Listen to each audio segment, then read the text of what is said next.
నమస్తే, welcome to our channel. నేను ప్రియాంకారావు. సునీల్ నాయక్ బీహార్ క్యాడర్కు చెందిన ఆయన డిప్యూటేషన్ పై ఏపీకి వచ్చారు. ఇప్పుడు రఘురామకృష్ణరాజు గారిని వేధించిన కేసులో, అలానే జైల్లోనే ఆయన్ని హత్య చేసేందుకు ప్రయత్నించారు అనే ఆరోపణల నేపథ్యంలో ఇప్పుడు సునీల్ నాయక్ కీలకంగా మారాడు.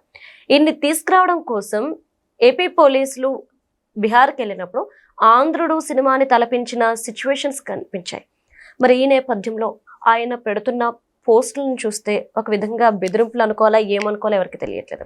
మరి ఇప్పుడు సునీల్ నాయక్ బీహార్లో ఎక్కడున్నాడు? ఎప్పుడు అరెస్ట్ చేస్తారా ఆయన్ని? అసలు అరెస్ట్ చేస్తారా లేదా? ఎందుకంటే అక్కడ ప్రభుత్వం కానివ్వండి, పోలీసులు కానివ్వండి, ఎవరు సహకరించలేనప్పుడు ఎలా అరెస్ట్ చేస్తారు అనే అనుమానాలు కూడా వస్తున్నాయి. సో దీని మీద క్లారిటీ తీసుకునే ప్రయత్నం చేద్దాం. మనతో మాట్లాడడానికి సీనియర్ జర్నలిస్ట్ సిఎస్ రావు గారు ఉన్నారు. ఆయనతో మాట్లాడదాం. నమస్కారం సార్. సునీల్ నాయక్ బీహార్లో ఎక్కడున్నాడు? అసలు అరెస్ట్ అవుతాడా లేదా? గత 2 రోజులుగా వస్తున్న వార్తల ప్రకారం చూస్తే ఇప్పుడు రేజ్ అవుతున్న క్వశ్చన్స్ మీరేమంటారు? సో రఘురామకృష్ణరాజు గారిని 3rd డిగ్రీ ప్రయోగించినటువంటి కేసులో A7గా సునీల్ నాయక్ గారు ఉన్నారు. ఐపీఎస్, ఆయన ఐజీ క్యాడర్. ఆ రోజున సిఐడి ఐజీగా ఎక్కడ ఉన్నారు, ఇప్పుడు అక్కడ అగ్నిమాపక దళానికి సంబంధించి బీహార్లో ఐజీగా ఉన్నారు. ఆయన్ని అరెస్ట్ చేసి తీసుకురావడానికి ఆంధ్రప్రదేశ్ పోలీసులు వెళ్ళారు. విజయనగరం ఎస్పీ దామోదర్ గారి ఆధ్వర్యంలో ఒక ప్రత్యేకమైనటువంటి లీగల్ బృందం, పోలీసు బృందం పాట్నాలోనే ఉంది, బీహార్లో ఉంది. మరి బీహార్లో ఉన్నటువంటి వీళ్ళు ఎందుకు ఇప్పుడు సునీల్ నాయక్ని ఇంట్లో వాళ్ళు అదుపులోకి తీసుకున్నారు, అరెస్ట్ అన్నారు. మరి ఎందుకు తీసుకురాలేకపోయారు అంటే అక్కడ బీహార్ పోలీసులు అడ్డుకున్నారు. ఎందుకు అడ్డుకున్నారు అని అంటే ట్రాన్సిట్ బెయిల్ లేకుండా మీరు ఎట్లా తీసుకెళ్తారు, ట్రాన్సిట్ అనుమతి లేకుండా. అక్కడ పాట్నా కోర్టులో ట్రాన్సిట్ పర్మిషన్ కోసం వాళ్ళు వేశారు, ఇది కోర్టు పిటిషన్ వేశారు. ఆ కోర్టు ఏం చెప్పింది, మీరు సరిగ్గా ఈ పిటిషన్ వేయలేదు, మీరు హిందీ ఇంగ్లీషు తర్జుమా చేయటంలో తప్పులు ఉన్నాయి, మీ ట్రాన్సిట్కి సంబంధించినటువంటి మొత్తం ప్రక్రియను సరిగ్గా చేయలేదు, కాబట్టి తిరస్కరిస్తున్నామని చెప్పి ఆ పిటిషన్ని తిరస్కరించింది పాట్నా కోర్టు. తిరస్కరించినటువంటి క్రమంలో వాళ్ళు ఇచ్చిన డైరెక్షన్ ఏంటంటే మరొక 30 రోజుల పాటు మీరు అతని మీద ఎలాంటి చర్యలు తీసుకోవద్దు అని చెప్పి కూడా డైరెక్షన్ ఇచ్చింది. సో దీంతో సునీల్ నాయక్ హ్యాపీగా బీహార్లో ఉన్నారు. అక్కడ ఆంధ్రప్రదేశ్ పోలీసులు వెళ్ళి అరెస్ట్ చేసే పరిస్థితి లేదు.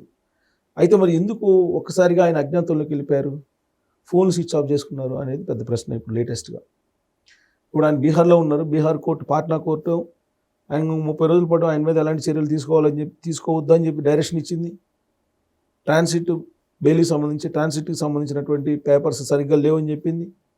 మరి ఎన్ని చెప్పినప్పుడు స్విచ్ ఆఫ్ చేసుకుని అండర్ గ్రౌండ్కి ఎందుకు వెళ్ళిపోయారు సునీల్ నాయక్ ఐపీఎస్ అతను అని అంటే, ఆంధ్రప్రదేశ్ పోలీసులు పాట్నా కోర్టు ఇచ్చినటువంటి ఆ డైరెక్షన్ తీసుకున్న తర్వాత అరెస్ట్ వారెంట్కి నాన్ బెయిలబుల్ అరెస్ట్ వారెంట్ ఇవ్వాలని చెప్పేసి గుంటూరు మొబైల్ కోర్టులో పిటిషన్ వేసింది.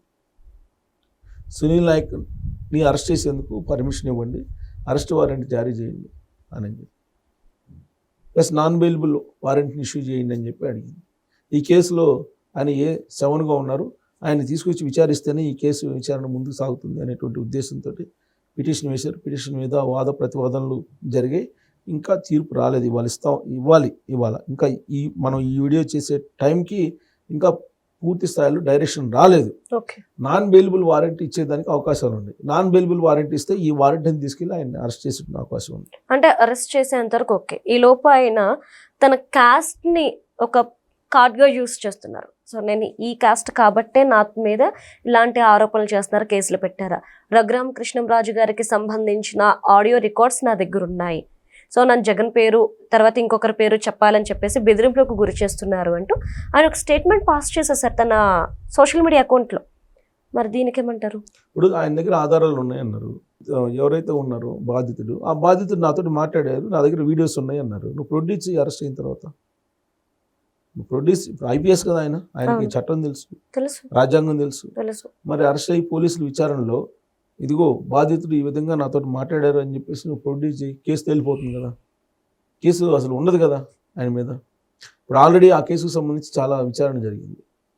సునీల్ ఐపీఎస్ ఆ రోజు సిఐడి చీఫ్గా ఉన్నారు, ఆయన సస్పెన్షన్లో ఉన్నారు. ఆయన రిటైర్మెంట్ వరకు సస్పెన్షన్ కొనసాగుతుందని చెప్పి మొన్న డైరెక్షన్ కూడా ఇచ్చారు. సో ఆయన సస్పెన్షన్ కంటిన్యూ చేశారు. ఆయనేమో రాజకీయపరమైనటువంటి వ్యాఖ్యలు చేస్తూ ఉన్నారు.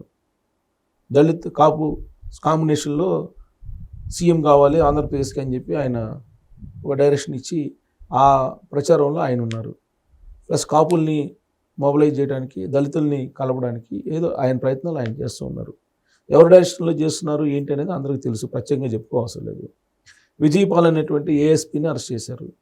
ఆయన అరెస్ట్ చేసి విచారిస్తే ఆయన ఏదో కొంత చెప్పారు, కొన్ని చెప్పలేదు, గుర్తులేదు అన్నారు.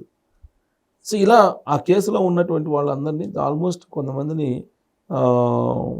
అదుపులో తీసుకుని విచారించారు, వాంగ్మూలాలు తీసుకున్నారు, ఆధారాలు సేకరించారు. ఇప్పుడు సునీల్ నాయక్ వరకు వచ్చింది. అలాగే సునీల్ దగ్గర కూడా వస్తారు, సునీల్ ఐపీఎస్ దగ్గర కూడా వస్తారు, సిఐడి చీఫ్ దగ్గర కూడా వస్తారు, రాకుండా ఉండరు. సునీల్ నాయక్ ఆ రోజున ఐజీగా ఉన్నారు కాబట్టి ఆయన సిఐడికి ఐజీగా ఉన్నటువంటి సమయంలోనే ఈ కస్టోడియల్ టార్చర్ జరిగింది అనేది ఇప్పుడు సిఐడి వాళ్ళు భావిస్తున్నారు. విచారణ చేశారు. విచారణ తర్వాత ఆధారాలు ఉన్నాయి కాబట్టి ఒక ఐపీఎస్ని అరెస్ట్ చేయడానికి ముందుకెళ్ళారు. ఆధారాలు లేకపోతే ఒక ఐపీఎస్ని అరెస్ట్ చేయడం అనేది అంత ఈజీ కాదు. ఇప్పుడు మొన్న జరిగింది నత్వానీ కేసులో ఏం జరిగింది? హీరోయిన్ నత్వానీ జత్వానీ కేసులో ఏం జరిగింది? ఆంజనేయులు ఆయన ఇంటెలిజెన్స్ చీఫ్గా చేశారు కదా, సీతారామాంజనేయులు అరెస్ట్ చేశారు కదా, ఆయనతో పాటు ఇంకొక ఇద్దరు అరెస్ట్ చేశారు కదా, ఐపీఎస్ని లోపల పెట్టారు కదా. మరి సునీల్ నాయక్ని అరెస్ట్ చేస్తేనే ఎస్టీ అని గుర్తొస్తుందా? అంటే మీరు అన్నట్టు పిఎస్ఆర్ ఆంజనేయులు గారిని అరెస్ట్ చేసినప్పుడు కూడా ఆయన బ్రాహ్మణ్ అన్న ప్లే కార్డ్ యూజ్ చేశారు. నేను పూజలు చేసుకోవాలి, పునస్కారాలు చేసుకోవాలి. ఉండవల్లి గారు కూడా వెళ్ళి మా వాళ్ళు అని చెప్పి వచ్చారు. అవును, ఆ వెళ్ళేటువంటి వాళ్ళకి, ఆరోపించేటువంటి వాళ్ళకి, నేరాలు చేసినటువంటి వాళ్ళకి, లేదంటే అక్రమాలు చేసినటువంటి వాళ్ళకి, లేదంటే నిబంధనలు అతిక్రమించినటువంటి వాళ్ళకి కులం అనేటువంటి కార్డును ఉపయోగించడం అనేది దురదృష్టం. అంటే తప్పులు చేసే ముందు ఎవరు కుల కార్డుని యూజ్ చేయట్లేదు, చేశాక అరెస్ట్ చేసి బయటకు వచ్చిన తర్వాత కులం కార్డు తీసుకుంటారు. నేను నాయకుని కాబట్టి, ఎస్టీని కాబట్టి నా మీద అరెస్ట్ చేస్తున్నారు. సునీల్ గారు ఏం చెప్తున్నారు, సిఐడి చీఫ్, ఆయన కూడా అదే చెప్తున్నారు కదా. అంతకుముందు ఆయన సంజయ్ ఏం చెప్తున్నారు, సంజయ్ కూడా నేను ఎస్టీని కాబట్టి నన్ను ఈ విధంగా చేశారు అంటున్నారు. మరి మీరు చేసినప్పుడు మీరు చేశారు కదా, ఇప్పుడు చంద్రబాబు నాయుడు గారిని అరెస్ట్ చేశారు, మరి లీగల్గా ప్రొసీజర్ ప్రకారం మీరు అరెస్ట్ చేశారా? లేదు. ఆ రోజు మరి ఆయనే సంజయ్ గారు ఉంది, నంద్యాలలో వెళ్ళేసి బస్సును కొట్టి అరెస్ట్ వారెంట్ కూడా లేకుండా మీరు ఎలా వస్తారు అసలు? చంద్రబాబు నాయుడు గారు ఆయన సార్ రాజకీయ ప్రత్యర్థి కాబట్టి చేశారు అనుకుందాం. జర్నలిస్టులు జోలికి కూడా ఇచ్చారు కదా, మీరు అర్ధరాత్రి అపరాత్రి లేకుండా ఇళ్ల మీదకి వచ్చేసి మీరు చేసింది ఏంది? ఇప్పుడు నా ఇంటి మీదకి వచ్చారు, నేను చేసిన నేరం ఏంటి? ఎట్టొస్తారు? అరెస్ట్ వారెంట్లు ఇవ్వకుండా, లేదంటే నోటీసులు ఇవ్వకుండా మీరు ఎట్టొస్తారు? నోటీసులు ఇవ్వాలి కదా మీరు. ఒక కానిస్టేబుల్ లేకపోతే ఇంకో కానిస్టేబుల్ చేత నోటీసులు పంపించాలి. నోటీసులు లేకుండా డైరెక్ట్గా వచ్చేసి తలుపులు తట్టేసి ఒక 5గురు నేసుకొని వచ్చి వాళ్ళు సివిల్ డ్రెస్లో వచ్చి వాళ్ళు ఆ పోలీసులా కాదా తెలియదు, ఇంట్లో మహిళలు ఉంటారు, అంత హరాస్మెంట్ చేశారు కదా మీరు 2019 నుంచి 2024 వరకు. అప్పుడు కులం కార్డు పనిచేయలేదా? కులాలు అప్పుడు తెలీదా? ఇప్పుడు వస్తుందా కులాలు? అంటే మీకు వచ్చేటప్పటికి కులం వస్తుంది అంటే నాయక్ అయినంత మాత్రాన ఏదైనా చేయొచ్చు, రాజ్యాంగానికి విరుద్ధంగా, చట్టానికి విరుద్ధంగా. సునీల్ ఎస్సీ కాబట్టి ఏదైనా చేయొచ్చు. ఇదేమన్నా రాజ్యాంగంలో ఉందా, చట్టంలో ఉందా? ఇప్పుడు మీకు రిజర్వేషన్లు ఇచ్చారు, మీరు సివిల్ సర్వెంట్లుగా వచ్చారు, మీకు ఏమైనా రాజ్యాంగం చట్టానికి విరుద్ధంగా మీరు చేయొచ్చు అనేవన్నీ మ్యాండేటరీ ఉందా? లేదు కదా. చట్టం రాజ్యాంగం ప్రకారం చేయాలి కదా. దానికి అతిక్రమించి చేశారు కాబట్టి ఇవాళ అరెస్ట్ చేయాల్సి వస్తుంది. అరెస్ట్ చేసినప్పుడు మీరు కులం కార్డును ప్రయోగిస్తే అంతకన్నా దురదృష్టం, అంతకన్నా దౌర్భాగ్యం ఇంకోటి ఉండదు. నేరాలకి లేదంటే ఇలాంటి సంఘటనలు జరిగినప్పుడు, కేసులు వచ్చినప్పుడు కులం కార్డుని ప్లే చేసి తప్పించుకోవాలని చూడటం అనేది సివిల్ సర్వెంట్లుగా ఉన్నటువంటి వాళ్ళకి అసలు తగదు. ఇంకొకటి వాళ్ళకి తెలుసు కదా సార్, కులం కార్డు ప్లే చేస్తే శిక్ష తగ్గదు, అలానే శిక్ష పెరగదు, చేసిన దానికి మాత్రమే ఉంటుంది అన్న విషయం తెలీదా? తెలుసు, వాళ్ళకి తెలుసు. కానీ ఎందుకు వ్యాఖ్యలు చేస్తున్నారు? ఎవరికో రాజకీయపరమైన లబ్ధి కలిగించడానికి ఈ విధమైనటువంటి స్టేట్మెంట్ వాళ్ళు ఇస్తున్నారు. వాళ్ళు ఎవరు అనేది ప్రజలకు తెలుసు. లేదంటే కేసులు కన్నా సంబంధం ఉంది. ఇప్పుడు బీహార్లో ఉన్నారు ఆయన, బీహార్లో ఉండేటువంటి పోలీసులు కూడా అడ్డుకున్నారు అక్కడ. అవును సార్, ట్రాన్సిట్ తీసుకోలేదని. సరే ఎట్టగల చట్ట ప్రకారం వెళ్తున్నారు కదా. ఇప్పుడు ఆల్రెడీ బీహార్లోనే ఉన్నారు పోలీసులు, ఆంధ్రప్రదేశ్ పోలీసులు టీము అక్కడే ఉంది. గుంటూరు కోర్టు ఇవ్వగానే అరెస్ట్ వారెంట్ దాన్ని తీసుకెళ్ళి ఆయన అరెస్ట్ చేయాలి. ఆయనేమో అజ్ఞాతంలోకి వెళ్ళిపోయారు, అండర్గ్రౌండ్లోకి వెళ్ళిపోయారు, ఫోన్ స్విచ్ ఆఫ్ చేసుకున్నారు. మరి ఒక నిందితుడు సివిల్ సర్వెంట్గా ఉన్న అతను మరి ఫోన్ స్విచ్ ఆఫ్ చేసుకుని వెళ్ళిపోతే ఏంటి దాని అర్థం? మరి మిగతా నిందితులు కూడా ఇలాంటి సందేహం వెళ్ళిపోతుంది కదా.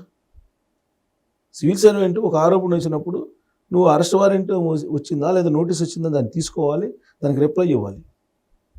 అదే వేరే వాళ్ళు ఈ విధంగా చేస్తే వీళ్ళు ఒప్పుకుంటారా? వీళ్ళు ఆ రోజు ఏం చేశారు, ఒక ఎక్స్పర్సన్ మీద కేసు పెట్టేసి అతను పరారైతే లేదంటే అతను కనిపించకపోతే ఇంట్లో వాళ్ళందరినీ తీసుకెళ్ళిపోయారు. మరి వాళ్ళ ఇంట్లో వాళ్ళని తీసుకెళ్తే ఒప్పుకుంటారు? ఇప్పుడు తెలియాలి సివిల్ సర్వెంట్లకి. Right. Thank you so much sir.